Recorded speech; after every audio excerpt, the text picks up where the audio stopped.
Hello and welcome to Advit humanity classes.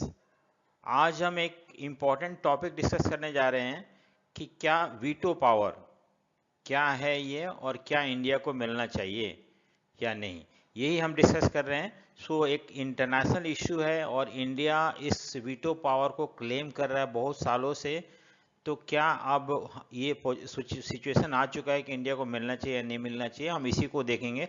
लेकिन सबसे पहले हम देखते हैं वीटो पावर क्या है और कहाँ से ये ओरिजिन हुआ है। यूनाइटेड नेशन, आपको पता है कि 1945 में एक ऑर्गेनाइजेशन बनाया गया था जो कि वर्ल्ड में पीस सिक्योरिटी लाने की कोशिश कर रहा था, कोऑपरेशन लाने की कोशिश कर रहा था आफ्टर सेकेंड वर्ल्ड वार 1945 के बाद। और ये ऑर्गेनाइजेशन के कुछ ऑर्गन्स थे जिसके थ्रू ये काम करता था। एक जनरल असेंबली है, दूसरा सिक्योरिटी काउंसिल है और तीसरा इंटरनेशनल कोर्ट ऑफ जस्टिस है, सेक्रेटेरिएट है, इकोनॉमिक एंड सोशल काउंसिल है और ट्रस्टीशिप काउंसिल है। जो कि ट्रस्टीशिप काउंसिल अब खत्म हो चुका है, इसको वाइंड अप कर दिया गया है। बाकी 5 बचा हुआ है यहाँ पे। लेकिन हमारे इस क्वेश्चन का आंसर देने के लिए कि क्या इंडिया को वीटो पावर मिलना चाहिए, हमें सिक्योरिटी काउंसिल जो है ये ज़्यादा इम्पोर्टेंट है। सिक्योरिटी काउंसिल बेसिकली एक वो ऑर्गन है यूएन का जो कि वर्ल्ड का सिक्योरिटी और पीस मेंटेन करता है, करने की कोशिश करता है और ये जिम्मेदारी उसके पास दिया हुआ है। इसमें 15 मेंबर है टोटल, उसमें से 5 परमानेंट मेंबर है और 10 जो है नॉन परमानेंट मेंबर है। और 5 जो परमानेंट मेंबर है, China, France, Russia, United kingdom and USA. और ये पांचों मेंबर के पास वीटो पावर है। ठीक है, सिर्फ इन 5 मेंबर के पास। सिक्योरिटी काउंसिल के 5 परमानेंट मेंबर्स जो है उन्हीं के पास वीटो पावर है। अब क्वेश्चन ये आता है कि वीटो पावर होता क्या है। देखो, वीटो पावर वो पावर है कि अगर मान लो कोई भी डिसीजन लिया जाता है, अगर पांचों में से कोई एक मना कर देता है तो वो डिस्कशन वहीं खत्म हो जाएगा। कोई भी डिस्कशन या डिसीजन लिया जाता है और अगर पांचों में से कोई एक मेंबर इसको मना कर देता है या वो उससे एग्री नहीं होता है तो दैट डिस्कशन और decision will come to an end there only, वही खत्म हो जाता है। This power of 5 permanent member जो है China, France, Russia, United Kingdom और यूएसए को हम बोलते हैं वीटो पावर। ठीक है, और उसके बाद क्या आप देखते हैं कि इंडिया के बारे में, कि इंडिया क्या पॉसिबिलिटी है। देखो, the possibility of India obtaining veto power in United nation security council is a topic of on going global debate. ये सिर्फ इंडिया नहीं, हर जगह इस बात का डिस्कशन हो रहा है, डिबेट हो रहा है कि क्या इंडिया को मिलना चाहिए, नहीं मिलना चाहिए। कुछ कंट्री सपोर्ट कर रहे हैं, कुछ कंट्री सपोर्ट नहीं कर रहे हैं और इंडिया इसका क्लेम कर रहा है कि हमें मिलना चाहिए।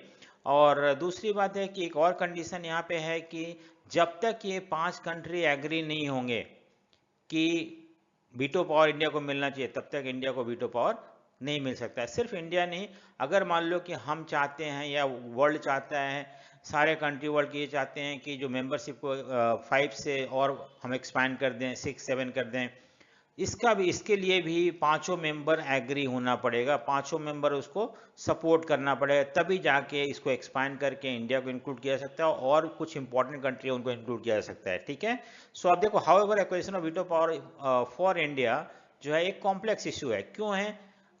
देखो, यहाँ पे इंडिया केस पर इंडिया क्यों क्लेम करता है कि उसे परमानेंट मेंबर मिलना चाहिए। देखो, ठीक है, इंडिया का केस क्या है। India has consistently argued for reforming the United nation security council, जिससे कि वो वर्ल्ड के जियो पॉलिटिक्स के रियलिटी को रिप्रेजेंट कर सके। क्योंकि सिर्फ 5 कंट्री डिसाइड नहीं कर सकते क्या करना है क्या नहीं करना है।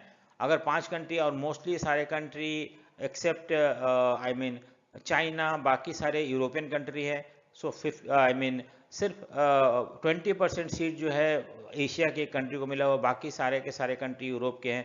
तो ये तो फिर हम कैसे बोल सकते हैं इवेंट जो है पूरा वर्ल्ड को रिप्रेजेंट कर रहा है। ठीक है, इंडिया बोल रहा है कि हमें मिलना चाहिए क्योंकि हमारा पॉपुलेशन साइज जो है बहुत बड़ा है। 1.4 बिलियन पीपल जो है इंडिया में रहते हैं, 70% ऑफ द ग्लोबल पॉपुलेशन है। दूसरी बात है, वर्ल्ड के सबसे लार्जेस्ट डेमोक्रेसी है इंडिया। अगर पॉलिटिकल पॉइंट ऑफ व्यू से देखो तो भी मिलना चाहिए इसे। ठीक है, दूसरा इकोनॉमिक पावर है इंडिया, जो one of the fastest growing major economic and is projected to become third largest economy in the coming decade. इसकी वजह से भी इंडिया को मिलना चाहिए। मिलिट्री स्ट्रेंथ पहले से बहुत अच्छा हो गया इंडिया का। मिलिट्री एंड न्यूक्लियर आर्म्स भी है इंडिया के पास।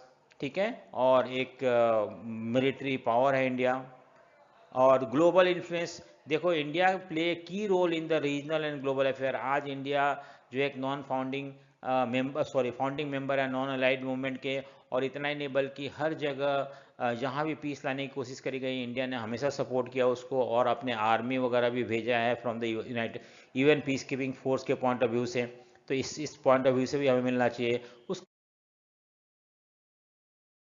इतना ही नहीं बल्कि बहुत सारे कंट्री सपोर्ट भी कर रहे हैं। फ्रांस सपोर्ट कर रहा है, रशिया सपोर्ट कर रहा है, यूनाइटेड स्टेट्स कर रहा है, यूनाइटेड किंगडम कर रहा है, ब्रिटेन भी कर रहा है। ये सारे एक्नॉलेज करते हैं कि हाँ इंडिया को मिलना चाहिए।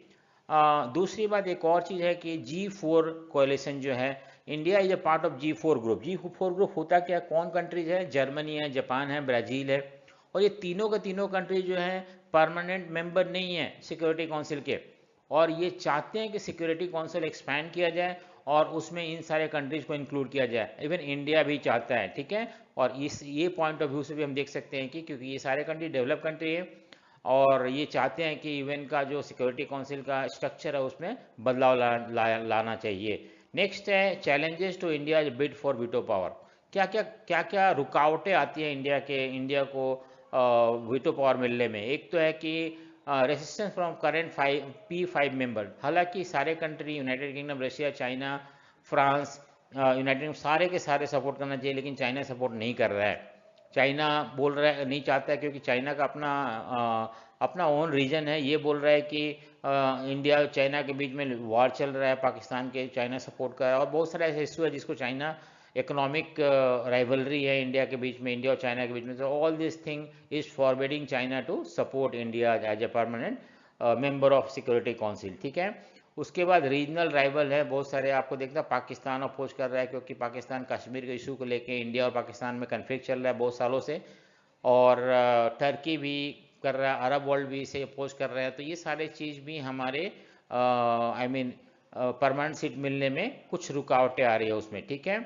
और उसके बाद नेक्स्ट है हमारा कि नेक्स्ट है यहाँ पे कि किस तरह से वीटो रिफॉर्म डिबेट। कुछ लोग तो इसको भी बोलते हैं कि वीटो को रिफॉर्म करो, जो वीटो सिस्टम है उसको रिफॉर्म करो। किस तरह से रिफॉर्म करो, ये देखो क्या, this is the significant global sentiment against expanding veto power to new member. Many countries view veto as a undemocratic, तो है ही क्योंकि कुछ कंट्रीज को मिला हुआ है और बिलीव इट। और दूसरी बात है कि हर ये वीटो पावर एंजॉय करने के लिए सारे कंट्री को सपोर्ट चाहिए, एटलीस्ट मेजोरिटी चाहिए, वो तो है नहीं इनके पास। हाँ, दूसरी बात है कि P5 members to block international action on key issue. Syria civil war हो रहा है, इसराइल पैलेस्टाइन वार हो रहा है, ये सब वार में जो है इन लोग डिसीजन लेते हैं, इवन सिक्योरिटी काउंसिल क्या करना चाहिए क्या नहीं करना चाहिए। और ऐसे कुछ कंट्री ले रहे हैं जो कि यूरोपियन कंट्री है, वहाँ पे हो सकता है उनका अपना वेस्टेड इंटरेस्ट हो जिसको ध्यान में रख के सारे डिसीजन ले रहे हो। तो इस तरह से हमें इसको मोर डेमोक्रेटिक बनाना चाहिए और इंडिया को भी इंक्लूड करना चाहिए, ठीक है। उसके बाद हम ये भी देखते हैं कि consequences of consensus of UN security council का रिफॉर्म के लिए कौन कौन सपोर्ट कर रहा है, ठीक है। इंडिया देखो यहाँ पे क्या है कि मैंने अभी बताया थोड़ी देर पहले कि कुछ कंट्री जो है सपोर्ट कर रहे हैं, ऐसी बात नहीं है। इवन 5 एक्सेप्ट चाइना सारे के सारे मेंबर ये ओपनली बोल रहे हैं कि इंडिया को मेंबर बनना चाहिए। लेकिन क्या और भी कुछ कंट्री है, जर्मनी है, ब्राज़ील है, क्या इनको नहीं बनना चाहिए? और भी ऐसे कंट्रीज है जो कि पावरफुल है, मिलिट्री बहुत स्ट्रांग है, सो इनको भी बनाना चाहिए। अगर ये क्राइटेरिया है कि जो पावरफुल कंट्री सिक्योरिटी काउंसिल के परमानेंट मेंबर हैं, तो और भी बहुत सारे ऐसे कंट्री हैं, ठीक है। सो इंडिया ऐसी बात नहीं है, हम शुरू से एफर्ट कर रहे हैं। इवन आपको ये पता होना चाहिए कि हमें ये सिक्योरिटी काउंसिल का परमानेंट मेंबर मिल रहा था, लेकिन नेहरू ने मना कर दिया उस समय। हो सकता है उस समय नेहरू को लगा होगा कि शायद इंडिया इतना डेवलप नहीं हो रखा कि इस तरह के 5 डेवलप कंट्रीज जो हैं मिलिट्री स्ट्रॉन्ग कंट्री का मेंबर बन सके, उनका अपना सोच होगा। लेकिन अगर उस समय मिल गया होता तो आज हम जो 25-30 सालों से ट्राई कर रहे हैं, शायद हमें इतना ट्राई करने की जरूरत नहीं पड़ती, और आज भी हमें नहीं मिला है, ठीक है। इवन बैराक ओबामा, जो बाइडन, ये से सारे लोग सपोर्ट कर रहे हैं परमानेंट मेंबर के लिए। रशिया तो खैर शुरू से ही सपोर्ट करता है, ऐसी बात नहीं है। रशिया हमें लॉन्ग स्टैंडिंग स्ट्रैटेजिक टाई है रशिया के साथ, और रशिया हमें सपोर्ट कर रहा है। फ्रांस इनफैक्ट ये भी बोल रखा है कि वो इंडिया को इंक्लूड करना चाहिए। यूनाइटेड किंगडम भी सपोर्ट कर रहा है उतना ज़्यादा नहीं जितना बाकी तीनों कंट्री कर रहे हैं, लेकिन हाँ ये भी कर रहा है। अगर हो शायद ऐसा कोई वोटिंग हो तो यूनाइटेड किंगडम इंडिया की तरफ सपोर्ट करेगी। चाइना सबसे बड़ा ऑब्स्टेकल है, क्योंकि उसे लग रहा है कि जो रीजनल राइवलरीज है, इंडिया बॉर्डर डिस्प्यूट और बहुत सारे ऐसे इशूज है जो जिसके जो चाइना को लगता है कि इंडिया को ये नहीं मिलना चाहिए, ठीक है। लेकिन आज का जो स्टेटस है, करंट स्टेटस, देखो India chances of turning permanent seat on even united nation security council are strong due to international support. तो करीब करीब सारे कंट्री सपोर्ट कर रहे हैं। इवन आज का गवर्नमेंट बहुत ज़्यादा ट्राई कर रहा है कि मिल जाना चाहिए। और लेकिन फ्यूचर में देखो क्या हो रहा है। होपफुली फ्यूचर में इंडिया को परमानेंट मेंबर मिल जाएगा तो एक हमारा ग्लोबल में इंडिया का स्टेटस पहले के मुकाबले पॉलिटिकली बहुत ज़्यादा बढ़ जाएगा, ठीक है। क्योंकि सिर्फ 5 कंट्री को मिला हुआ, अगर इंडिया को मिलता है तो इंडिया छठा कंट्री हो जाए, 6th कंट्री हो जाएगा और इस तरह से। लेकिन शायद हो सकता है अभी बहुत ज़्यादा कोशिश या प्रेशराइज किया जा रहा है यूएन के मेंबर को या जो जो जो डेवलप कंट्रीज है। और अगर फ्यूचर में ऐसा होता है तो ये इंडिया के लिए बहुत बड़ा अचीवमेंट होगा। सो होपफुली आपको समझ में आ गया हो। Thank you for watching. अगर आपको वीडियो पसंद आए तो लाइक शेयर एंड सब्सक्राइब जरूर करें। Thank you for watching.